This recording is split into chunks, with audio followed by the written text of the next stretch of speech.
All right, in this episode of Caliber War, we're going to talk about the 7mm Weatherby Magnum. All right, this is a very, very, very powerful cartridge. Again, true to Weatherby design, double radius shoulder, right? Belted case. You're going to see this a lot with Weatherby cartridges. Okay, it's going to harken back to the early 40s. Another one of Roy Weatherby's projects, based off 300 Holland, neck down to 7mm.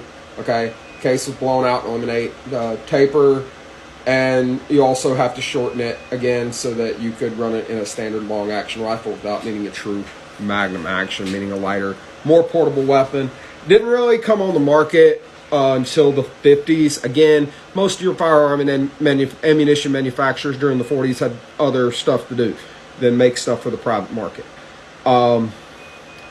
The 7mm Remington Magnum that most of us know as the 7 Mag, right? That came about in '62, and the ballistics are somewhat similar, right?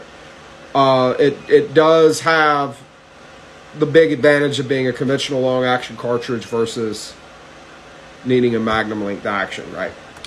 Anything you can do with a 7mm Remington Magnum, you can absolutely do with a 7mm Weatherby Magnum. All right. You do have to be careful with your twist rates. Some of them come around with 1 in 12s. Most of them need 1 in 10.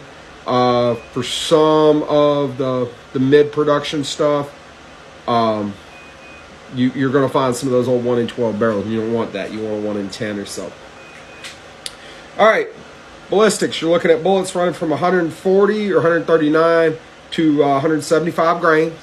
139 grain bullet right at 32 and a half, with right at 3,350 or so pound-feet of energy. A little bit less than that, but right there at it, kissing close to it.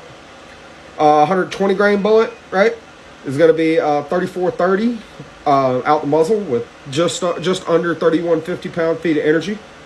All right, 154 grain bullet is going to step out just under 31 and a quarter. I'm seeing 3123 for that with 3,400 pound-feet of energy, 3,401, but it's 1 pound-foot. It's not a big deal.